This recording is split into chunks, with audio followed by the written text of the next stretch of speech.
Instead of cookies and milk this year, I left out a package of red and green sheath underwear for Santa Claus. He left me a note saying, I swapped out on the spot. Couldn't be happier. It's going to be way better in the sleigh. I'm looking forward to teeing off on Mrs. Claus later tonight. Sleigh all day, baby. You can jingle your balls with Santa Claus. Hey, Rudolph, let's go home. Speaking of getting your balls jingled, back to what we were talking about. So the Motor City situation.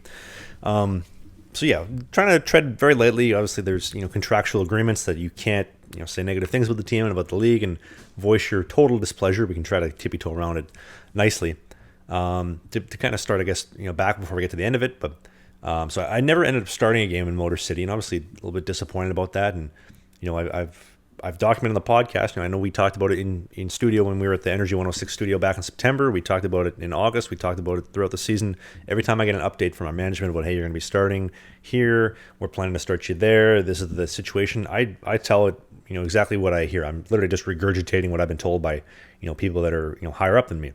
So expecting to start one of the first 3 games of the season in Port Huron. Didn't happen. I got in for 1 minute and 14 seconds though in the second game, so that counts. I got the relief effort win in Watertown. That was exciting. I think that is the game of the year in the Fed, no doubt about it. I mean, 3 of the first 4 shots of the game go in. High scoring game. You have an all-out brawl. I know that's a little bit more common in the Fed Zeno, but I mean, if you're paying $10 for a ticket, you want to see a line brawl, and you got it. Mm-hmm. I come in, first goal or first shot, first goal. We were down all night. We had the first goal in the game, I think 30 seconds in, and then we didn't regain the lead back until 3 minutes left in the third. 7-6. We have a 6-on-3 penalty kill to finish the game. What a finish. I think that's the Fed game of the year. But then after that, just talking to management, hey, we're going to get you a start coming up soon. You're going to get a start in the month of November. That never happened. And now this is where I do want to give credit where the management team did tell me that they were going to start me. I believe it was December 2nd or it might have been December 3rd, the Saturday night home game against Delaware where we debuted our third jerseys. Obviously, I was looking forward to that start, but obviously, like my knee and my hip injury or hip issues just got so bad to the point where I couldn't do a butterfly practice by Wednesday or Thursday, whatever it is. And I said, guys, I can't play. Like I'm done. I knew this was going to happen at some point in the season based on the circumstances of the steroids in my knee and the pending surgery. I've done my best to try to push through it. I literally cannot do what you need me to do anymore, and I'm sorry, and I'm going to hurt the team if I play Saturday. Well, I was kind of happy that I didn't start that game because that was a really, really difficult game. As a goaltender, you want to get lots of shots, lots of tests, and I think we ended up outshooting Delaware 60-15.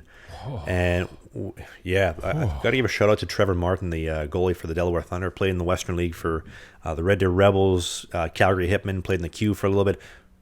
Fantastic goaltender. He kept him in it all night long. Those are wrong Tugnut type numbers. Holy smokes. Yeah, Ronnie T. But it's a tough game because you only get 15 shots. You're averaging a shot every 4 minutes. And of the 15 shots, I'd say about half of them were grade A. So you got to be sharp. And considering my injuries, my hip, my knee at the time, I don't know if he would have squeaked out the win. I think it might have been a tough night if I had gotten the start. So I am happy that I didn't get the start because I could have hurt the team. And I think too, like moving forward into the future, that would have been the one start on my record. And if those stats were terrible, which they probably would have been, that's a bad look. And that's a tough look going in the next season, trying to tell teams, hey, I played 1 3/4 games, 3 appearances. I got more faith in you than that. I think you would have pulled it out. But hey, we'll never know. All we can do is speculate from here. We can hope, but I don't think a lot of people understand that. Like when you have like this like clamping, pinching, like searing pain like in my hip and this pulling going through my knee, you compensate so much. So to play professional hockey at a high level where the guys are moving the puck around and you got to stay sharp with minimal work with just 15 shots, that's a tough game. That's a really, really, really tough game. So I think that is a silver lining and all that. But so I ended up not starting a game, and then management told me when I told them I was done for the season, they said, hey, you're going to go on season-ending injury reserve. We retain your rights, but we're going to pay you for the rest of the season, which I thought like that is awesome. Thank you so much. I really appreciate it because in my opinion, I think it goes a long way just like showing that there is some interest, that all the try to put the team first all season wasn't for nothing. Like like in between games, Babs is telling me, "Hey man, I need some pizza. I'm starving." I run out in my pants. I go grab him some pizza down by down the hallway, bring him back some food, getting guys hot dogs during the game, like anything the guys needed. Like I'm ready to do that because I want to help my team win, and I understand as a rookie that's my role to do whatever the team needs, and then when the time comes, it'll be my turn to take a little bit from the pot, shall we say? And so that was all good. And then day before I left, going to talk to management. Just thank you very much. See you later. They tell me we're not going to be paying you for the rest of the season. Actually, we changed our mind. We don't have to. And I understand that the Fed is the wild, wild west and anything goes. And one of the guys, Big Z on our team, he has a saying. He says, "What rule book we playing by tonight?" And it's true. Like this is one of those situations. What's the rule book we're using tonight? You never know. They make up the rules as they go. Well, okay. Well, let me ask you then. So, logistics of that, they're not paying you. Do they still retain your rights? So they still retain my rights because season-ending injury reserve doesn't mean I'm released. It just means they retain my rights and I'm done for the rest of the season. The part that I got a little bit, I don't want to say upset, but I'm kind of wondering like what's my future in Motor City like is we have another guy who apparently he just got shoulder surgery and he's going to be back, I think, sometime February, maybe March, whatever it may be. So he's going to come back towards the end of the season. Is he a player or a goalie? He's a player. Okay. He's a defenseman. Okay. Separated shoulder, getting surgery for it, and he's going to be back later on in the new year. But he's getting paid up until when he comes back, and then he's going to come back and play. And from my point of view, I'm like, well, I'm not going to be back this season, but I have a longer recovery, and you still own my rights. It's not like I can go anywhere. Like I can't get picked up or anything. Like I'm coming back to you. I'm your property. I'm your goalie.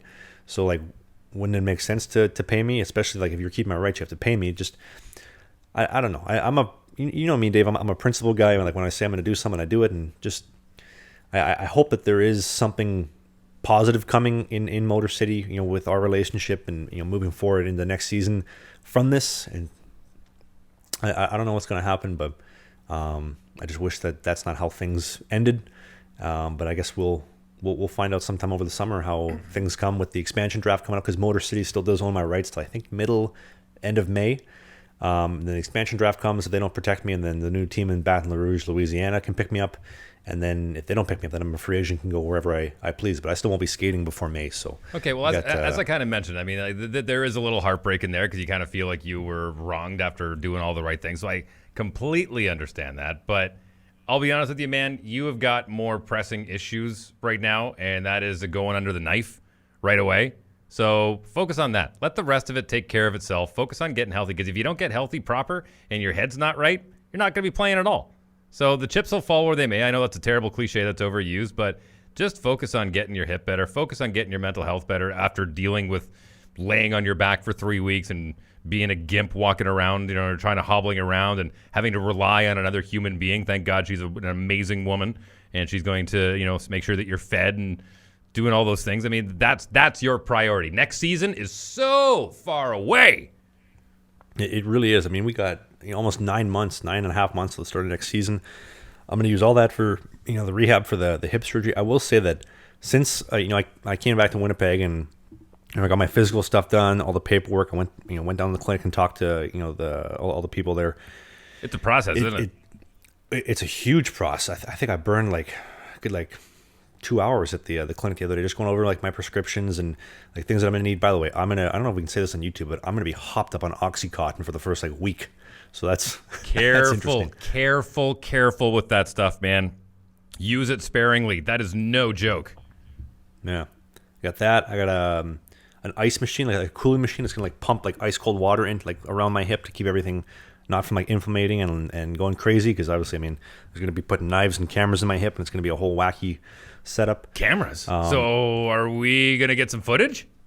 I'm trying to work on that with the surgeon. So they legally have to record the whole surgery for medical purposes, but I'm trying to get some copy of the surgery because I want to document this. That's going to be the next 8 months is a once a month rehab vlog and kind of updating how the range of motion is, how I'm feeling, all that kind of stuff, because it's going to be a very challenging next little bit. And I think too, being back in Winnipeg, getting all the physical stuff done, the paperwork, it's just sinking in like this is going to happen. Like this is legit. This is, I got 2.5 more weeks or 2 weeks of real motion left. Enjoy the time while I can, and then after that, it's going to be, it's back to work in the sense of just regaining my mobility and trying to get back healthy. I will preface this next one by saying, not a medical doctor, but I read a lot, and believe me when I tell you, I read more medical stuff that I probably actually should or is healthy.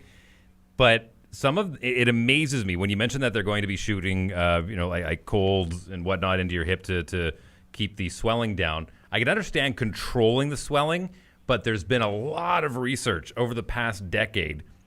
And keep in mind, like if you bump your arm, you bump anything, it swells because the idea is your brain is going, oh, we've had trauma there. Let's send a whole bunch of fresh blood right there to make sure we can start healing it. And that's the idea when something swells. It's your body basically putting like a Band-Aid around it, trying to heal that as quickly as possible. And there's been research done where guys have blown out their ankles in basketball, and what they did is they control the swelling. They didn't take the swelling away completely with ice bags and all that kind of stuff, what we've been used to over the past 40, 50 years, but they controlled the swelling so you didn't get anything too big, and they had guys jumping Jays within 3 weeks rather than 3 months.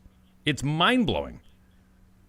I think the mind-blowing part for me is that, so they're punching 4 holes, I think, in my hip, and then they're going to put the cameras in. They're going to do it all like arthroscopically, I believe is the term, like on a camera and a screen. Yep.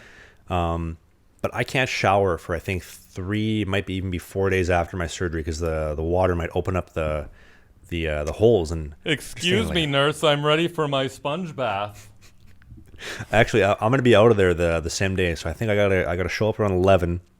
I'll be ready for pickup around 5:30 ish. It's about a 3.5 hour surgery, and they're going to escort me out. My mom's going to pick me up, and then from there, it's going to be interesting. I got to go up a flight of stairs, get into my mom's house, and then from there I'll be laying flat on a mattress on the living room floor. And yeah, I can't shower for 3 days, so I'm going to be really, really, really ripe when I get to my woman. Do me a favor, call one of your homeboys, call one of your neighbors, because one slip up those stairs in the middle of January, and that surgery is all for nothing. So please, for the love of God, make sure you've got a few helping hands to lean on to get you up those stairs. Yeah, I won't be doing much outside of the house without help. I mean, I'll be in the house, so I'll have crutches. I can put, I think, 20% of my weight on the hip, just easing into it. But they said the number one cause of like re-aggravating things and like, getting a setback is like slipping on ice in the middle of winter. And hence why, coming to Vancouver and having my woman here help take care of me and, being together is going to be a lot better than, in the barren wasteland of Winnipeg where it's freezing, there's ice, there's snow, and there's a, high probability I slip and we can have a major setback. And we have a, very short allotted amount of time to get this in running order for the start of next season, so we don't want to do any of that kind of stuff. By the way, when people ask what's with the crutches, can you please use this joke every single time, and people in the northern U.S. and Canadians will understand this. No one else will. It'll fall on deaf ears. When people say, what's with the crutches, you got to say, I had something with my hip. Tragically. Hey, if you enjoyed this video, hit the subscribe button. We do a new podcast every single Sunday during the season called Sling the Biscuit. It is a non-mainstream hockey podcast, so we talk about my hockey career, the minor pros, Spain, the Fed, you name it, all the stuff that you won't hear in the mainstream news. Music, Pop culture. politics, a little bit. Thanks for watching this video, and we'll see you soon.